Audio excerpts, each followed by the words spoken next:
All right, welcome to Daily Power Parsha. Today is Thursday, June 23rd, 2022, and it is great to study Torah together. This week's Torah portion is Shelach, and we've spent Monday, Tuesday, Wednesday, the first 3 days of the week, or at least of our DPP week, we spent this time talking about one episode, the episode of the Meraglim, the episode of the Spies. Now, as I mentioned, they weren't really spies, at least not in concept.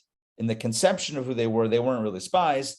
They thought they were spies. They wanted to be spies. They bought their spy gear and their spy equipment, and they essentially deviated from their mission and moved it into something more of a decision-making type position than one of reporting the facts and believing in God. Because of that, well, their mission blew up, and they ultimately caused 40 years of wandering, 39 additional years of wandering, where the Jewish people were prohibited from going into the land until that generation had passed away, and then the next generation came in. So that's, as we know, that's kind of the basic story. I explained yesterday, I just kind of want to reset this because it's going to come up today again. I explained yesterday that on a deeper level, on a mystical level, the Meraglim, the spies, actually had a good intention. What was their intention? Their intention was to keep everyone spiritual, to keep everyone secluded, locked away, isolated, in a cocoon, in a bubble, in a holy spiritual environment, without getting trapped into the materialism of the world and into the other physical stuff. That was the goal. On a deeper level, that was the deeper motivation of the spies. What's interesting is, when we talk about motivation, it's hard to know why somebody does anything. You think you see somebody doing something, and you can kind of put together a narrative in your own mind as to why they did that, or you might, or they might, or it could even be yourself, and you think that you're doing something for a certain reason, and sometimes we're wrong about others and about ourselves as well. And even when we think we know why we're doing something, it might be coming from a much deeper place and a totally different place altogether. It might take years to discover what it was really that was driving the person, especially when it comes to fear, right? When it comes to fear is a very strong motivator. And we do a lot of things out of fear. We do things for other reasons also, but a lot of things are driven from a place of fear. And the question is, okay, what are we actually afraid of? So in this case, the reason why I mentioned fear is because that's exactly what the story pivots on. So in this case, the spies come back with a report that sows fear into the hearts and souls of the people. And presumably it's because they themselves, the spies themselves, the 10 of them at least, they were afraid. They were afraid of not being able to conquer the land of Israel, of being killed upon entry by these giants, consumed by the land. That was their fear. But again, when you go a little bit deeper, and we know this through the lens of psychology, through the lens of Kabbalah, etc. When you go a little bit deeper, you might realize that, well, maybe the fear that you thought was the fear is not actually the fear. Maybe there's another fear. And in this case, according to Kabbalah, the fear was not the fear of the enemy. It was the fear of self. It was the fear of not having the inner strength to be able to withstand the spiritual challenge, the spiritual test that would lie ahead. And that fear, even if they couldn't articulate it at that moment, that fear drove them to feel an overarching fear, which then led them to express a fear that's perhaps more tangible. What I'm suggesting is that it's not necessarily that the two realities, one that they were afraid of the giants, one they were afraid of materialism, they're not necessarily mutually exclusive. They could actually coexist, because fear can be driven by multiple points. There could be an inner fear and an outer fear, or a more internal fear and a more external fear. The internal fear is the spiritual fear. The external fear is the physical fear. Either way, they can work together just to create this energy of trepidation and anxiety, and a person says, you know what, I'm out, I'm not doing it, I'm not going in, not happening. So the point is that oftentimes we think we know what motivates us. Really, there's something deeper. In this case, what the deepest motivation was a sense of wanting to remain spiritual, wanting to remain holy, and not to succumb to materialism. Which takes us to today's reading, which is actually going to begin with the second half of yesterday's reading, which is very curious, because at this point the Torah completely breaks from the narrative of the spies and gets into laws related to karbanot, offerings, sacrifices. Complete 180. I don't even know if it's a 180. It's just a completely different topic. I mean, we're talking about, I don't know, I'm trying to think of an analogy. We're talking about baseball, and now we're talking about apples. It's not even a different sport, it's a completely different topic.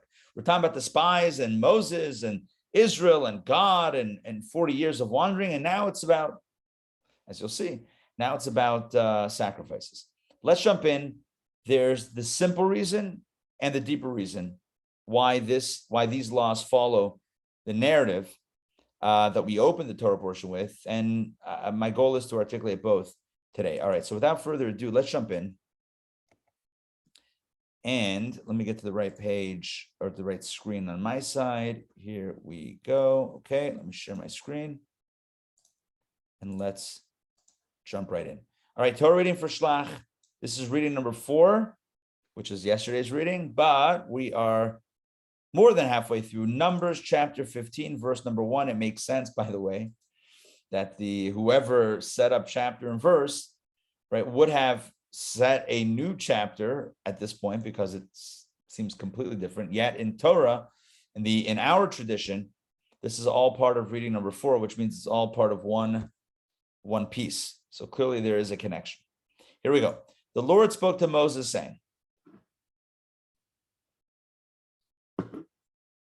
"Speak to the children of Israel and say to them, when you arrive in the land of your dwelling place," that means you're permanent, the land of your permanence, not the temporary sojourn in the desert, but when you arrive in the promised land, which I am giving you, God says, and you make a fire offering to the Lord, an olah. An olah is a fire offering. An olah, as we know, was a voluntary fire offering. It's somebody who just wants to give a gift to God. God, I was thinking about you. Here's a gift. Here's a burnt fire offering. That's what an olah was. It was completely consumed on the altar. You gave it completely for God. You didn't take anything from it. The priest didn't get anything from it. It went totally to God. It was a gift, pure gift. It wasn't because something happened, the Thanksgiving offering, pure generosity and love. So when you come to the promised land that I'm giving you, God says, and you make a fire offering to the Lord, a burnt offering or a sacrifice, namely a peace offering. So now we have, it could either be a burnt offering or a peace offering, for an expressed vow, or for a voluntary offering, or on your festivals. Now it's open.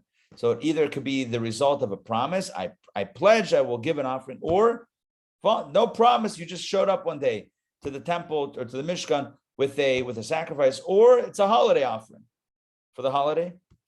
And the agenda is to provide a pleasing fragrance for the Lord. And the offering is being brought from the cattle or from the sheep, as we've specified in the book of Leviticus. So here's the payoff. So the one who brings his offering to the Lord shall present, listen to this, a meal offering containing 1/10 fine flour mixed with 1/4 of a hin of oil. So the point here is, anytime you bring an olah, which is a voluntary burnt offering, a zevach, a peace offering, or a festival offering, any of these scenarios, you would accompany the animal offering with a meal offering. Now, in the book of Leviticus, we've talked about the meal offering, but the meal offering could be a form of the other offerings. Sometimes you can bring an offering, and depending on how much, depending on the means of the person who's bringing the offering, they could either bring an animal or a bird or a meal offering. In this case, it's not an either or, it's a both. When you bring the animal, these animal offerings of these categories, you always accompany it with a meal offering, which is basically flour, which is 1/10 of an ephah of fine flour mixed with a quarter hin of oil. And there's more, and a quarter of a hin of wine for a libation. Libation means pouring. They would pour it on the altar. You shall prepare with the burnt offering or for the sacrifice for each lamb. So this is the meal offering, which is flour with oil, with a wine libation, and that accompanies the burnt offerings for each lamb. Or for a ram, you shall present the meal offering containing 2/10 fine flour mixed with 1/3 of a hin of oil. You up the quantity. So lamb is smaller, obviously. A ram is larger. So now you get a larger animal. You got to bring a larger accompaniment. And the accompaniment now is not 1/10 of an ephah of fine flour. Now it's 2/10 of an ephah, which is basically 1/5. And now 1/3 of a hin, instead of a quarter hin, it's 1/3 of a hin of oil. You're just upping the quantities. And 1/3 of a hin of wine for libation. Instead of a quarter hin, it's now 1/3 of a hin of wine for the pouring of the wine. You shall offer up a pleasing fragrance to the Lord. Okay, great. So we got it. Anytime you bring these types of animal offerings, you accompany it with flour mixed with oil and some wine that you pour. Great. And depending on the animal, depending on the sacrifice, the quantities of the flour and the oil and the wine. Great. The obvious question is, which I've been kind of leading into, is why this here? This is like sacrificial law. Number one, it belongs in the book of Leviticus, where all this stuff is talked about. And number two, why here, right after we kind of wrap up the story of the spies and the fallout and the decree of 40 years of wandering? Like, what's going on over here? Rashi helps us out a little bit. Okay, Rashi gives us the technical reason, which is beautiful. Then we're going to go a little bit deeper. Let's look at Rashi. Okay, Rashi begins right here on verse number 2 of the reading of the section we just read. God tells Moses, tell the people, when you arrive in the land of your dwelling place, etc. So Rashi, when you arrive, listen to this. Rashi doesn't ask the question and give an answer. He just gives the answer. God informed them, the people, that they would enter the land. There you go. That's your answer. Let me explain the question and the answer. Question is, the question that I've asked is, why does God suddenly talk to the Jewish people about the offerings after the sin of the spies? And the answer is, God was telling them that they would enter the land. In other words, they might have been crestfallen. They might have been heartbroken, thinking, that's it. We're never going to go in. Our dream is shattered. It's we're done. We're finished. It's over. It's too late. We messed up, right? It's done. Give me 1 second. Let me stop sharing for 1 second. Hold on.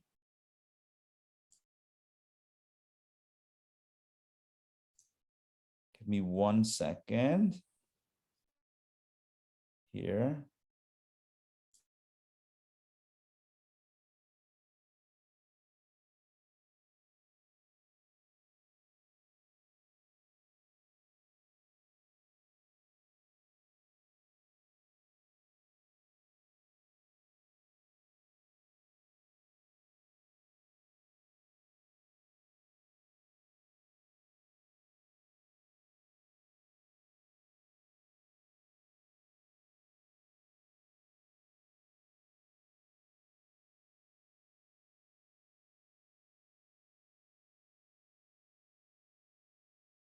I can't hear you, Rabbi Ari. Okay.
Hey, sorry about that. Can you hear me now? Yeah, no problem. Okay. All right. Awesome. Awesome. All right. Back to it. Let's jump in. Okay. All right. We are back. Let me share my screen. Let's jump back in. All right, here we go. So Rashi explains that the reason why God is telling Moses to tell the people about the offerings is because of this line. When you arrive in the land of your dwelling place, which I am giving you, God is basically doubling down on the promise that the people will ultimately enter the land of Israel. It's going to happen. Yes, you're on a 40-year freeze, essentially, but it's going to happen, which is what Rashi is saying. He informed them that they would enter the land. Can you imagine otherwise the despondency and the despair and the absolute sense of futility in them ever being able to enter the land? That might have been the sense. The sense was, it's never going to happen. We've been iced on this. We've been iced out. God says, no, not for 40 years. He's going to push us off again. It's never going to happen. We messed up. We lost it. It's done. So God says, don't listen. I have plenty of time. God has all the time in the world, right? God is timeless. So there is no issue. There is no challenge in making this happen. God says it's going to happen. It's not if you enter the land, it's when you enter the land. These are the laws. So this was not just some technicalities about the sacrifices as it appears on the surface, but it's rather a boost of confidence and a message of assuredness that this is going to happen. They will enter the land. All right, let's get into the nitty gritty with Rashi. And you make a fire offering. This is not a command, right? You don't have to bring a fire offering. It's a voluntary offering, but it means that when you arrive there and you decide to make a fire offering, etc., that it should form a contentment, or if you make a fire offering, right, for the obligatory festival sacrifice, which I require you to make on festival. So either it's a voluntary personal offering, or it's an obligatory festival sacrifice. Either way, it should be accompanied with, as we saw, the meal offering, the flour which is the flour with the oil plus some wine. The one who brings offering shall present. Here we go. Rashi. You shall offer up libations and a meal offering for each animal. The meal offering is completely consumed, and the oil is blended into it. So you would basically mix the oil into the flour, put it on the altar, whoosh, the whole thing goes up.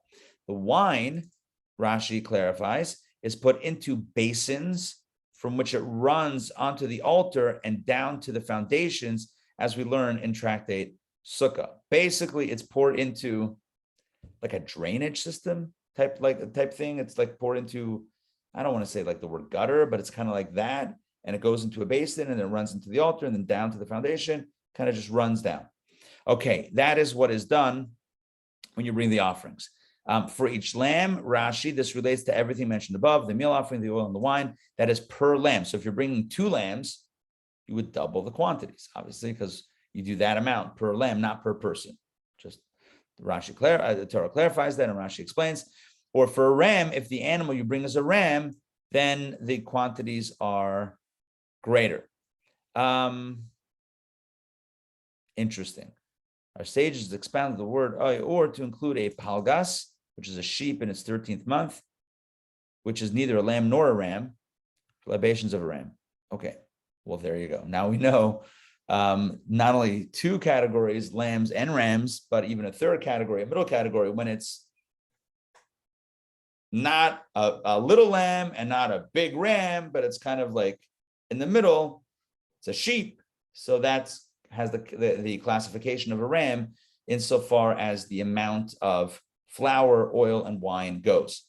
I want to now share an insight from Chassidus, from the Rebbe's teachings on this, which is a bit of a deeper understanding. Getting back to the question of what's with the juxtaposition? Why are we talking about flour offerings, flour and oil and wine right after the story of the spies? Rashi says to remind, to encourage the people, don't give up. It's all good. You'll be okay. You're going to go, your kids will go into the land. It's a promise. It's a guarantee. Okay. That's a simple reason. On a deeper level, we got something else. Rabbi explains that following along the lines of what I said yesterday and what I mentioned earlier today, what was the intention of the spies?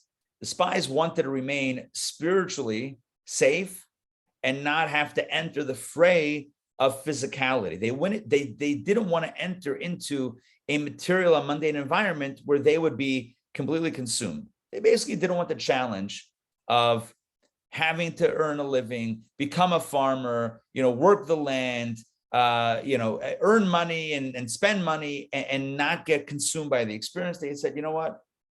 Forget about it. Let's stay here. We'll have manna from heaven, water from the well of Miriam, and that's it. Live a good spiritual life. And so God immediately after the story counters their perception, their perspective with the law that we just read. What happens to a burnt offering? Right? There's different types of offerings, but a burnt offering, which is the first type that's mentioned right after the spies, the olah, the burnt offering, is you take the animal and essentially you burn the whole thing on the altar. The whole thing goes up in smoke. There's a fire rises. When you burn something, its ashes rise up, right? It rises. So the olah offering represents ascent, rising up, which is what the spies wanted to do. They wanted to live a life of ascent, a life that is about ascendancy, a life that is trained toward God exclusively and about getting away from the mundane and climbing up toward God, ascending in smoke, as it were, to Hashem. But that was a mistake, because their mission and the mission of the Jewish people was to enter the land of Israel.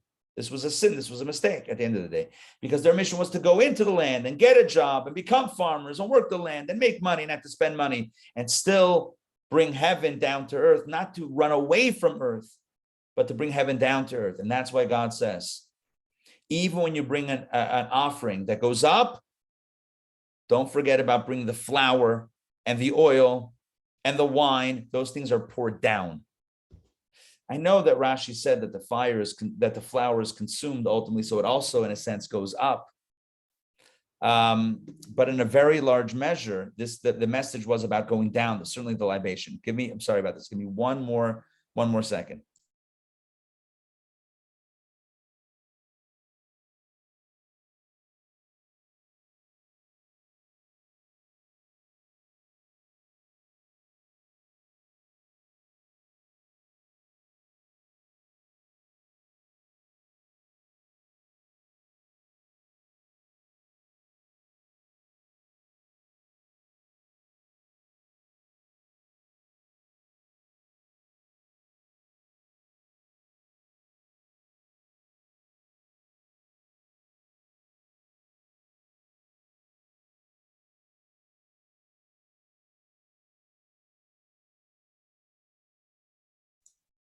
And I am back once again. All right. Sorry about that.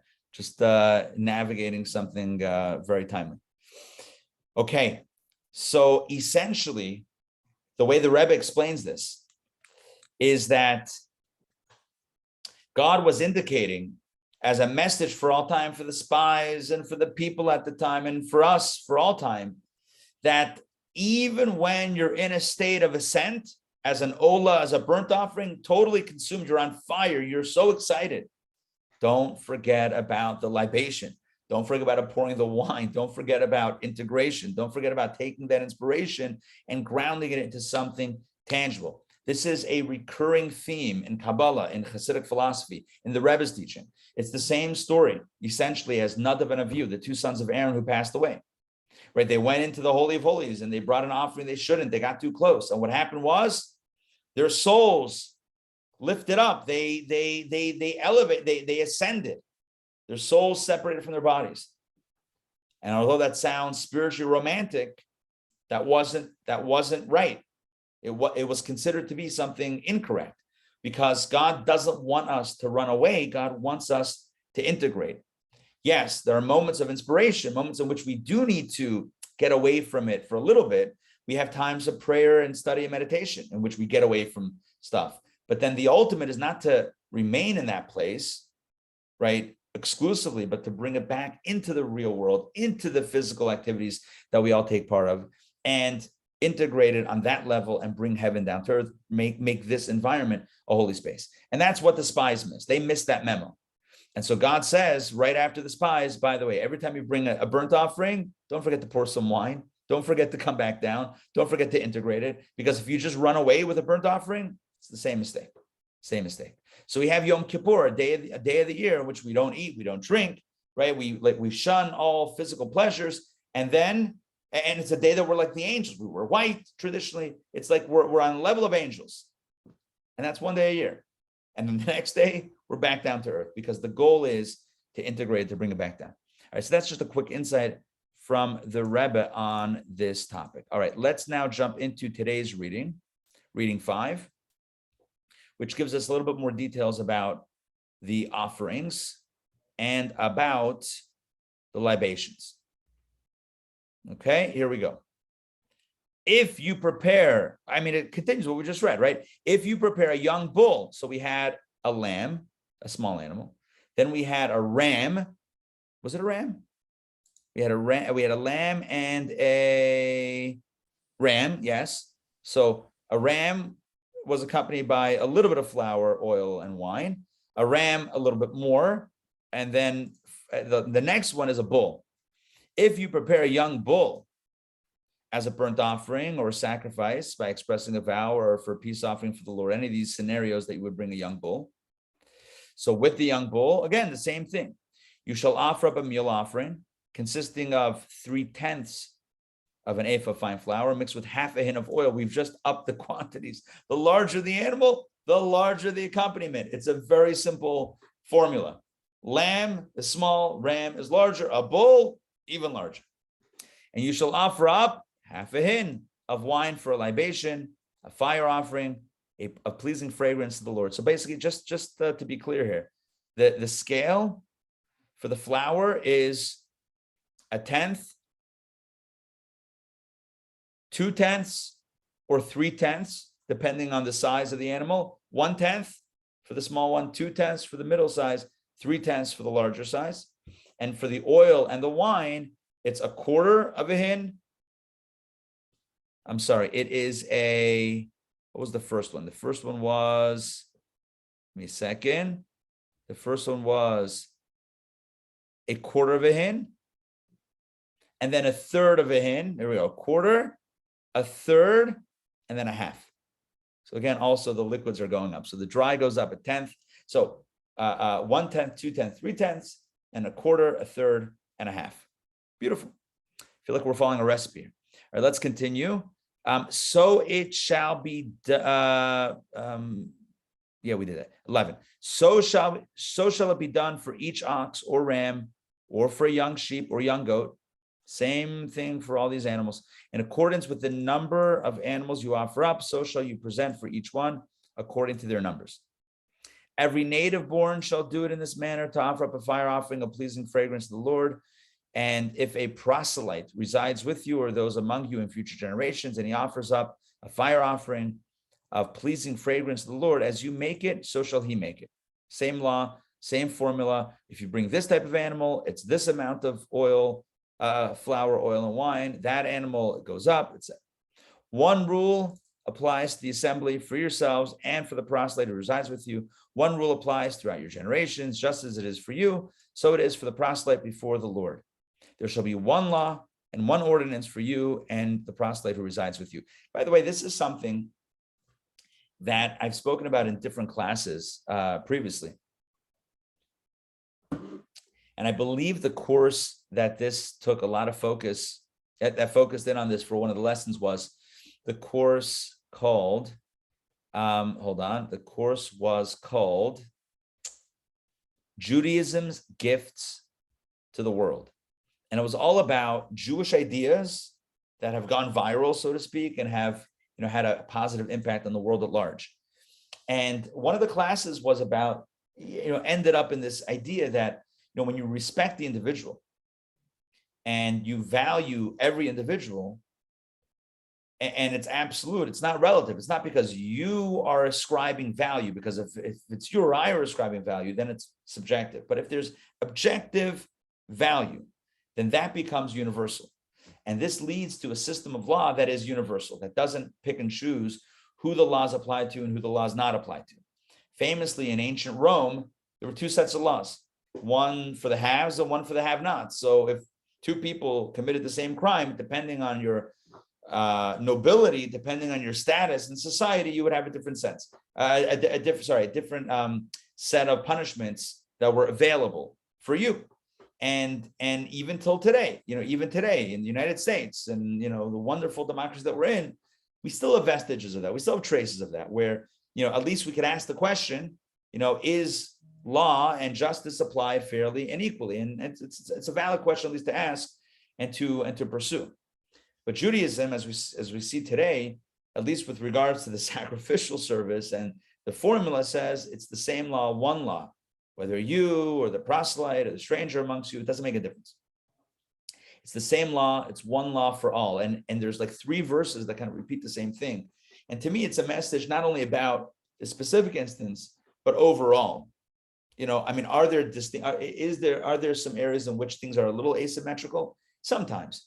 But overall, Jewish law is pretty insistent on being fair and applicable across the board, because any system that picks and chooses is not really a just system, and we can't really call it a divine system either. A system that's based on divine values is going to be in that realm of absolute, unequivocal, etc. And it reminds us to value each other equally, to value each other infinitely, and not to pick and choose. So as we wrap up for today, what we covered was the rest of reading 4, the entire reading 5, in which the Torah the narrative shifts away from the drama of the spies and into details about the sacrifices.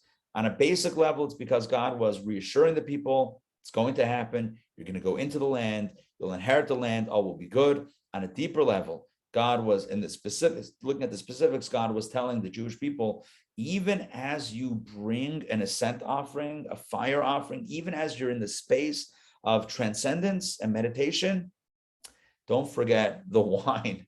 Don't forget the libation. Don't forget to come back down to earth also, because that's where ultimately God wants that inspiration to be translated into and to make a difference.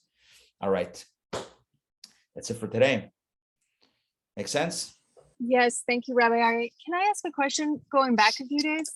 Sure, absolutely, yeah.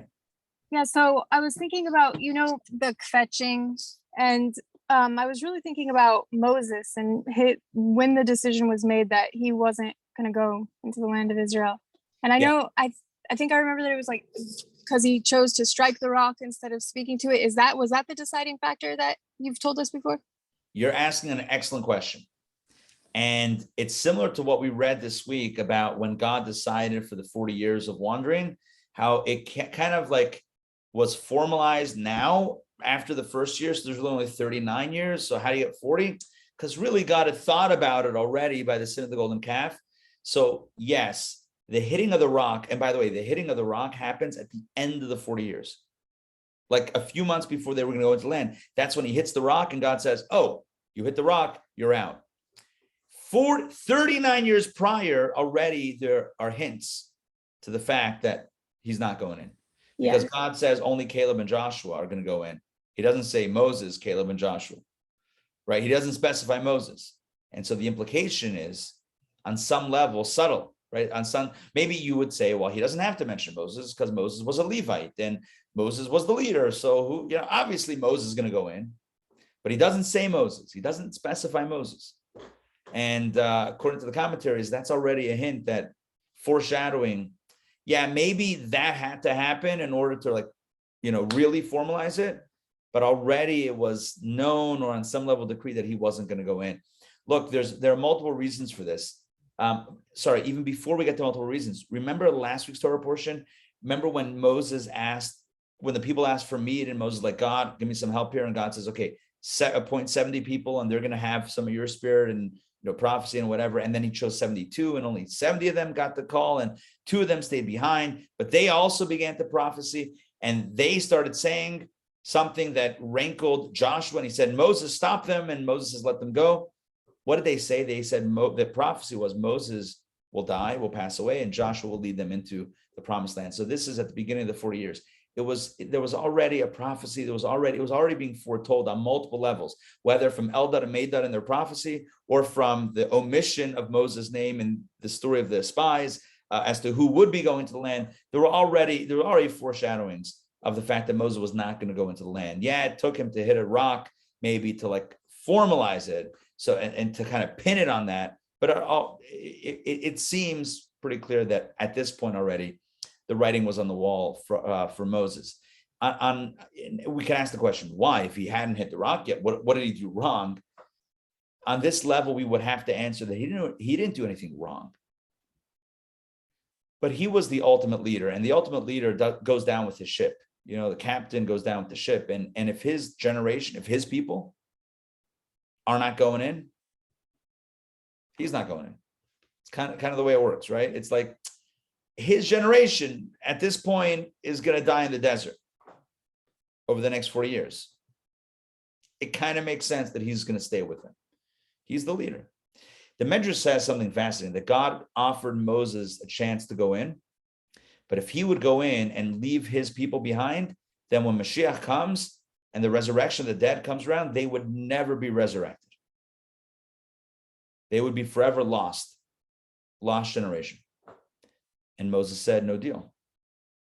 I'm not going to take that. I'm not going to take that offer. I'll stay with them, and we're going to go together. I'm not going to abandon them. So, I mean, it gets really back, I think, on a deeper level, it gets back to this idea of leadership and a really tight bond. I mean, these people and him, they might have complained, they might have fought, sometimes, but like that was a tight connection.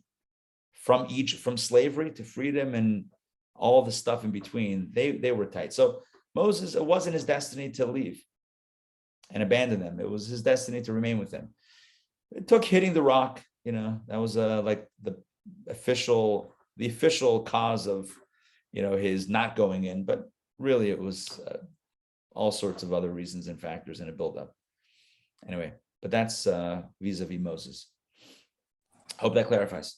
Yeah, thank you, Rabbi. Sure, no problem. All right, great to see you. Sarah, we'll see you, please God, tomorrow. Same bad time, same bad channel. Have a great day. Take care. Great to study together. You as well, Rabbi. Take care. Bye-bye.